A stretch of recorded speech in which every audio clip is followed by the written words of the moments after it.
Hello दोस्तों, आप सबका वेलकम है आपके अपने प्रिय चैनल मैथमेटिक्स पे आर के सर में। प्यारे बच्चों, आशा करते हैं आप सभी लोग स्वस्थ होंगे, मस्त होंगे, उम्दा होंगे और अपनी तैयारी में लगे होंगे। प्यारे बच्चों, आज हम लोग क्लास 10th के सांख्यिकी स्टैटिक्स चैप्टर के प्रश्नावली 1403 के छठवें सवाल पे हम लोग चर्चा करेंगे। छठवां सवाल का मैंने हेडिंग लिखा है माध्यक मीडियन कैसे निकाले सारणी वाला, यानी सारणी वाले क्वेश्चंस को कैसे निकालना है माध्यक। बहुत आसान निंदा ट्रिक बताएंगे। आप सभी लोग इस वीडियो को अंत तक जरूर देखेंगे और इसको समझने का पूरा प्रयास करेंगे। ठीक, क्वेश्चन बहुत भारी नहीं है, बहुत आसान है। आइए समझते हैं। क्वेश्चन में कह रहा है कि 14वें चैप्टर के 14.3 का छठवां सवाल है। छठवां सवाल क्या कर रहा है? छठवां सवाल आपको स्क्रीन पर दिख भी रहा होगा नीला कलर में, ठीक है, और उसको हम पढ़ भी दे रहे हैं। छठवां सवाल क्या कह रहा है? कह रहा है कि एक स्थानीय टेलीफोन निर्देशिका से 100 कुलनाम सरनेम दिए गए, उनमें प्रयुक्त तो अंग्रेजी वर्णमाला के अक्षरों की संख्या का निम्नलिखित बारंबारता बंटन प्राप्त हुआ। अक्षरों की संख्या दे दिया 1 से 4, कुलनामों की संख्या F6 और बाकी का सब वैल्यू दे दिया।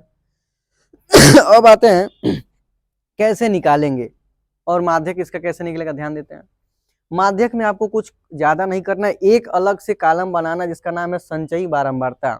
CF से दर्शाते हैं इसको, संचयी बारंबारता, कंबाइंड फ्रीक्वेंसी बोलते हैं उसको। तो संचयी बारंबारता निकालते कैसे? संचयी का मतलब एकदम संचय करना, इकट्ठा करना, यानी जोड़ना। तो हम जोड़ेंगे, कैसे जोड़ेंगे ध्यान दीजिए।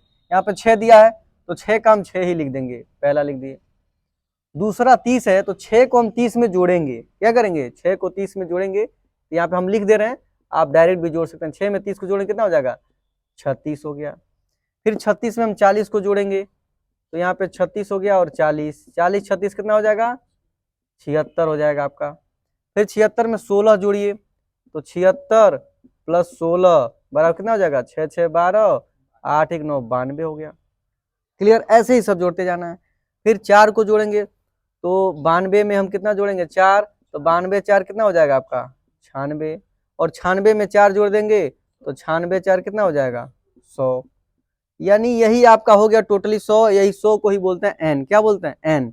इसी को हम यन से दर्शाते हैं। तो यन, ये यन की वैल्यू मैंने लिखा हुआ है, यन बराबर छोड़ा है, अब यहाँ पे भर देंगे यन बराबर उससे है। अब ध्यान दिए, फार्मूला क्या होता है? माध्य का फार्मूला होता है, व्हाइट बोर्ड पर में लिखा है, L plus in the bracket में n/2 minus CF upon F in the bracket close into H होता है। यानी यह बाहर प्लस में रहता है और इधर गुणा में रहता है। अब आइए मान इसका बढ़ते हैं। L का मतलब होता है लोएस्ट टर्म। क्या होता है? Lowest term. इन्हीं वर्ग अंतराल जो दिया है इसमें हम लोएस्ट टर्म देखेंगे। लोएस्ट टर्म क्या होता है? कोई भी तो हम चूज करेंगे नहीं, उससे पहले हम F निकालते हैं। तो इसमें सबसे बड़ी संख्या क्या है आप देख रहे हैं? सबसे बड़ी संख्या आप देख रहे हैं 40 है। 40 है, क्लियर? अब यही 40 आपका F हो जाएगा। क्या हो जाएगा? F हो जाएगा।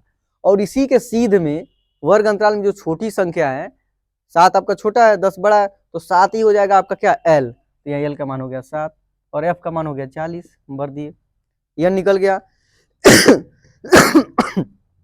CF में क्या करेंगे ध्यान देंगे, इसी के जस्ट सामने में आपका है जो सामने दिख रहा है उसके सामने का एक ऊपर वाला CF होता है। क्या होता है? F का 40 40 सामने, यानी 76 76 के ऊपर वाला क्या हो जाएगा? 36, यानी CF का मान कितना हो जाएगा आपका? 36 हो जाएगा। चलिए, तो यहाँ पे हम 36 भर देंगे, यानी ये हो जाएगा आपका CF का मान, C इंटू F। ठीक, ये हो गया। अब आता है H। H क्या होता है? H आप लोग सभी क्वेश्चंस में देखे हैं, माध्यक में H में मतलब वर्ग अंतराल होता है। कितने का डिफरेंस है? तो देख रहे हैं 1 और 4, 3 का अंतराल है, 4 7 3 3, तो H बराबर हो गया आपका 3। अब यही सब वैल्यू निकल गया, यही सब वैल्यू फार्मूले में भर दीजिए, आपका आंसर आ गया। आइए देखते हैं। L का मान हो गया 7, 7 भर दिए, n/2, n का मतलब 100, तो 100/2 माइनस CF का मान कितना? 36, 36 हो गया, बटा F कितना निकला आपका? 40, 40 भर देंगे, इंटू H कितने का वर्ग अंतराल है? 3, 3 हो गया।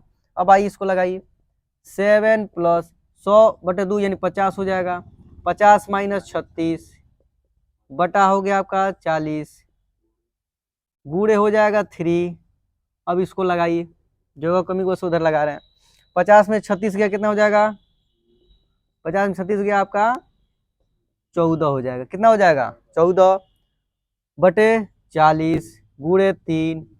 अब 14 का 3 में गुणा कर दीजिए तो 7 प्लस 14 3 कितना हो जाएगा? 42, 42 बटा आपका हो गया 40। अब इसको काट के छोटा करिए, इसका ट्रिक मैं बता रहा, बहुत आसान है, ध्यान दीजिएगा। 7 प्लस 42 को हम 40 से भाग देंगे तो 42 बटे आप 4 लिख लीजिए, और गुड़े 10 आराम से। 4 से इसको काटेंगे तो 4 एकम 4, 2 में भागने जाएगा 0, 10.20, 4 पचे 20 यानी 10.5। अब इसी को क्या करिए लगा दीजिए, तो 10.5 में हम अगर 10 से भाग देते हैं तो एक 0 है तो एक अंक पर दशमलव लग जाएगा। कोई भी क्वेश्चन कह दिया जाए जैसे 2/10 है, इसका मान दशमलव क्या आएगा, तो ध्यान देंगे एक 0 है तो एक अंक पर दशमलव, वही 2 0 रहता तो उसका मान आता 0.02, वही 3 0 रहता तो उसका मान आता 0.002। तो यह होता है जीरो वाला, बहुत आसान होता है जिसको आप लोग लगा सकते हैं। तो एक अंक पे 0 है, एक अंक पे दशमलव लगा देंगे, इसका मान जाएगा 7 + 1.05 हो जाएगा। अब इसी को जोड़ेंगे साथ में 1.05 जोड़ेंगे तो 7 1 8, 8.05 यानी माध्यक बराबर हो गया आपका 8.05। और ये सभी चीजों को इकाई में जरूर लिखेंगे क्योंकि लास्ट में इकाई वर्ड जरूरी है, क्योंकि हर एक चीज वैल्यू का मात्रक होता है। जैसे निर्देशांक ज्यामिति में पढ़ा रहे तो उसी तरह उसमें भी मात्रक होता है, उसी तरह इसमें भी मात्रक होता है, तो इकाई लिख सकते हैं। तो प्यारे बच्चों, जैसा कि मैंने माध्यक आपको बताया, बहुत आसान वे में बताया, मुझे आशा है कि आपको क्वेश्चन समझ में भी आया होगा। इस क्वेश्चन को मैं दोबारा रिपीट कर दे रहा हूँ, आपको एग्जाम में ये दोनों क्वेश्चन दे देगा लाइन। तीसरा आपको संचयी बारंबारता निकालना है। संचयी कैसे निकालते हैं, पहला जस का तस दूसरे में जोड़ते जाएंगे तीसरे को, या मतलब इसको निकालने की आवश्यकता है, टोटली को जरूरत है, यन लास्ट वाला यन हो जाएगा। अब यहाँ पे फार्मूला होता है माध्यक L + n/2 - CF/F। अब इन्हीं सब का वैल्यू निकालना है। F क्या होता है, सबसे बड़ी संख्या को F कहते हैं, बर दिए। F के सिधाई में जो छोटी संख्या होती है उसको L बोलते हैं, लोएस्ट टर्म 7 हो गया। N टोटल पदों की संख्या 100 हो गया। CF इसी में बड़े वाले के जस्ट सामने के ऊपर वाला होता है, CF हो गया। और H वर्ग अंतराल, आप जानते हैं 3-3 का वर्ग अंतराल है सब में। अब यही वैल्यू सब में भर दिए, उसको सॉल्व कर दिए, लास्ट माध्यक आएगा 8.05 इकाई। तो प्यारे बच्चों, आशा करते हैं कि आपको एक क्वेश्चन समझ में आया होगा। आपको प्रैक्टिस के लिए आपको एक क्वेश्चन दे रहे हैं, व्हाइट बोर्ड पे एक क्वेश्चन आपको दिख रहा होगा और उसका नीचे आंसर भी दिया हुआ है। आप इस क्वेश्चन को लिखें, लगाएं, और कोई भी दिक्कत हो तो उस चीज को पूछें और इसका आंसर आप लोग कमेंट बॉक्स में जरूर दें। आपके जवाब का इंतजार रहेगा। और प्यारे बच्चों, इस वीडियो को अपने दोस्तों में शेयर करें, लाइक करें, सब्सक्राइब करें, और इस चैनल को अधिक से अधिक आप प्यार देने के लिए बहुत बहुत धन्यवाद। Thank you.